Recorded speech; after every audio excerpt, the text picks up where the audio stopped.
Salut, c'est Yann, j'espère que tu vas bien. Alors aujourd'hui, je voudrais te donner 12 erreurs fatales à ne surtout pas faire quand tu prospectes par email. Ça va t'intéresser si t'es coach, consultant, formateur, freelance, bref, à partir du moment où tu vends tes services à des entreprises, de manière générale. Et juste avant de te donner ces différentes erreurs à ne pas faire, si tu es indépendant, encore une fois, si tu vends tes services à des entreprises, j'ai une formation gratuite continue, tu as le lien en description, tu peux aussi cliquer sur le i sur YouTube, et en t'inscrivant, tu vas recevoir chaque matin à 9h, un email dans lequel je partage avec toi un conseil, une astuce, une méthode pour trouver plus de clients et ou pour facturer tes services à prix d'or. Donc encore une fois, tu cliques sur le lien en description ou alors tu cliques sur le i sur YouTube. Ceci étant dit, quelles sont ces 12 erreurs à ne pas faire ? La première, c'est le fait de ne pas segmenter par rapport aux emails. Alors qu'est-ce que je veux dire par là ? Tu le sais, quand tu prospectes par email, tu dois envoyer des messages et l'idée c'est de faire en sorte qu'ils soient les plus personnalisés possibles. Même si tu envoies des emails à des dizaines, voire des centaines, voire des milliers de personnes, il faut que la personne en face, que ton prospect en fait, ait l'impression que le mail lui est personnellement adressé. Il y a des façons de faire un petit peu différentes, mais en général c'est comme ça qu'on s'y prend.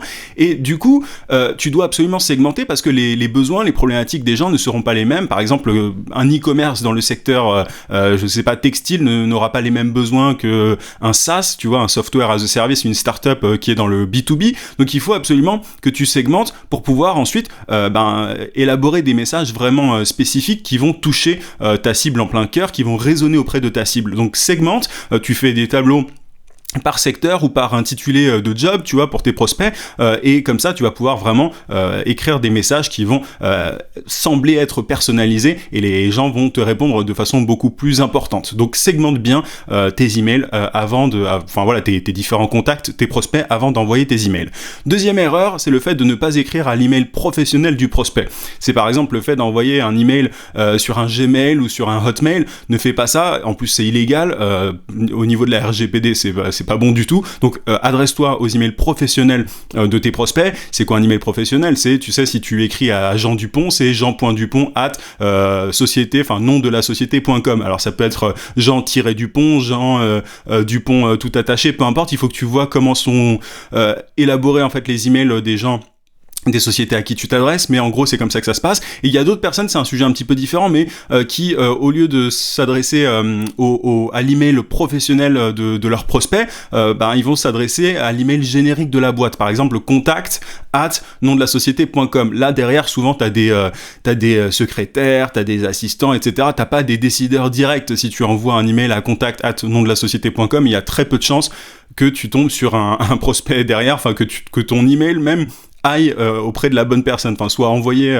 auprès de la bonne personne. T'as plein de filtres et c'est vraiment la pire idée du monde d'envoyer un email à contact@nomdelasociété.com parce qu'en général tu ne recevras pas de réponse. Donc attention à ça. Troisième erreur, c'est le fait d'envoyer trop de messages chaque jour. Alors là, moi je t'invite vraiment à faire attention.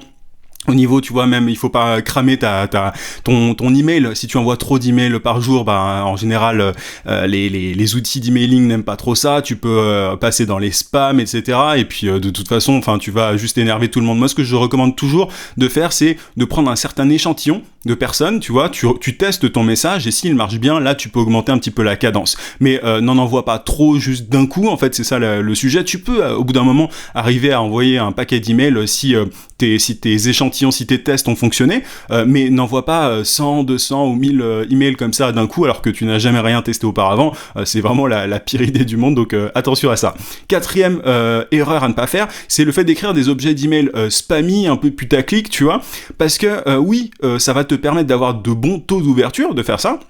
Mais le problème, c'est que la personne en face, donc elle va cliquer, elle va ouvrir ton email, mais si ton objet d'email est un petit peu trop sexy par rapport au corps d'email, par rapport au contenu en fait de l'email, ou que ça n'a rien à voir, simplement, la personne elle va juste mettre ça dans la corbeille ou dans les spams. Donc c'est bien d'écrire des objets d'email accrocheurs, tu vois, des trucs qui donnent envie de cliquer, mais attention à la cohérence en fait, à la cohérence par rapport au contenu de l'email. Cinquième erreur, c'est le fait d'envoyer des emails génériques.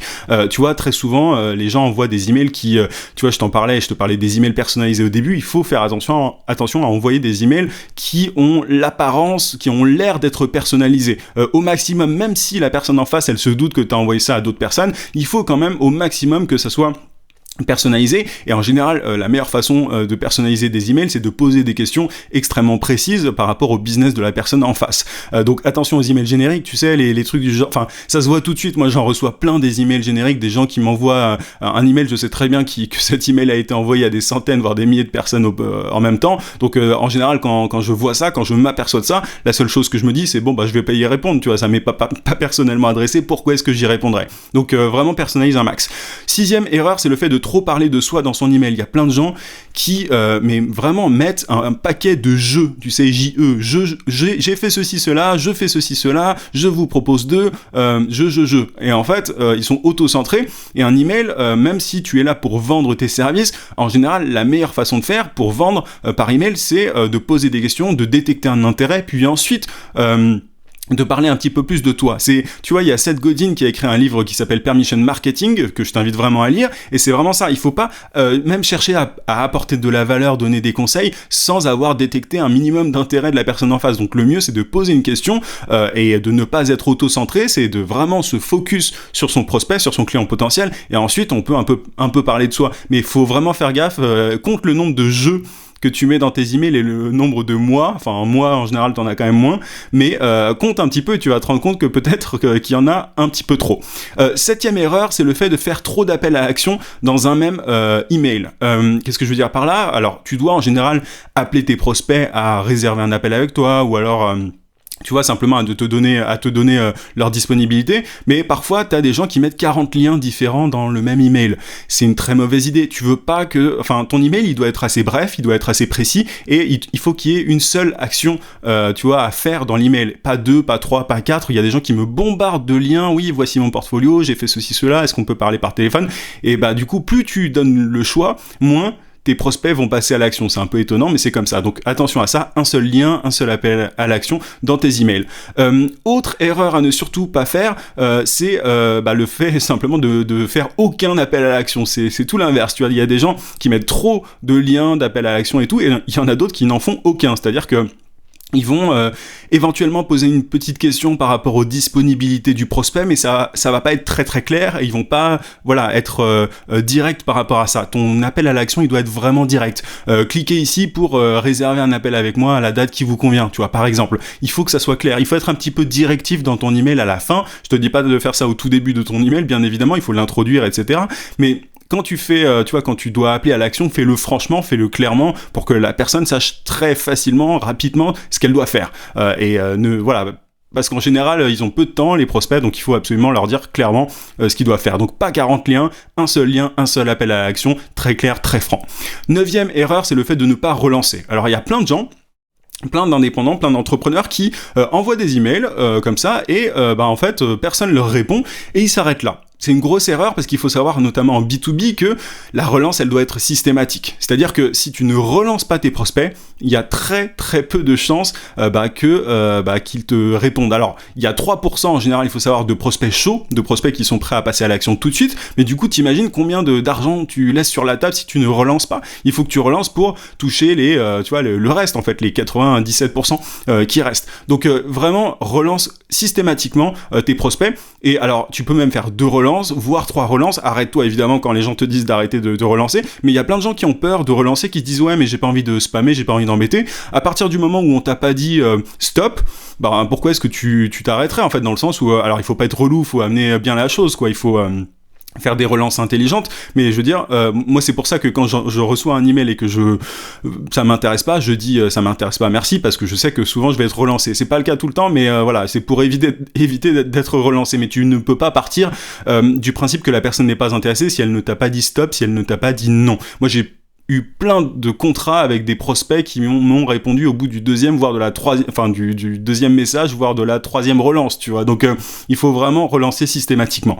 10e erreur, n'utiliser qu'un seul canal pour toucher ses prospects. L'email, c'est bien, Mais au-delà de l'email, tu vois, c'est une vidéo par rapport à la prospection par email, mais il faut quand même savoir que tu peux tout à fait aller toucher tes prospects sur LinkedIn. Si quelqu'un ne t'a pas répondu par email, tu peux tout à fait aller chercher la personne sur LinkedIn parce qu'elle sera peut-être beaucoup plus réactive. Moi, en général, au début, je recommande toujours d'utiliser un seul canal, l'email ou LinkedIn, mais au bout d'un moment, c'est quand même intéressant d'aller sur différentes plateformes, d'aller toucher tes prospects là où ils sont, en fait, à différents endroits, parce que ça augmente tes chances derrière de convertir, de générer des prospects. Donc va sur LinkedIn si tel prospect ou tel prospect n'a pas répondu par email. 11e erreur, c'est le fait de faire toute sa prospection à la main. Il faut savoir qu'il y a des outils géniaux pour envoyer des messages, tu vois, pour envoyer des centaines d'emails, ou alors pour relancer. Il y a des outils d'emailing qui sont très bons pour ça, en fait, qui te permettent de relancer automatiquement si la personne n'a pas répondu à ton premier message ou à ton deuxième email. Donc, utilise des outils d'automatisation, mais au début, je te recommanderais quand même de faire attention, d'y aller à la mano, et ensuite d'utiliser des outils d'automatisation quand ça marche pour toi. Mais ne fais pas tout à la main constamment, sinon ça peut te prendre pas mal de temps. 12e erreur, et c'est la dernière, c'est le fait de ne pas analyser les statistiques de sa prospection. Tu vois, il y a plein de gens qui prospectent un petit peu à l'arrache, qui tirent pas de conclusion par rapport à leur précédente campagne.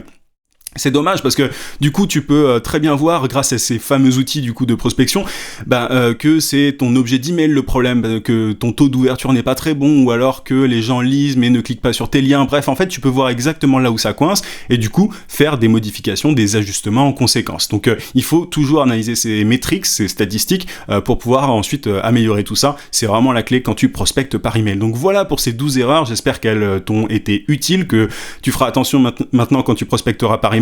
Je te souhaite plein de succès et je te dis à très très vite, à plus.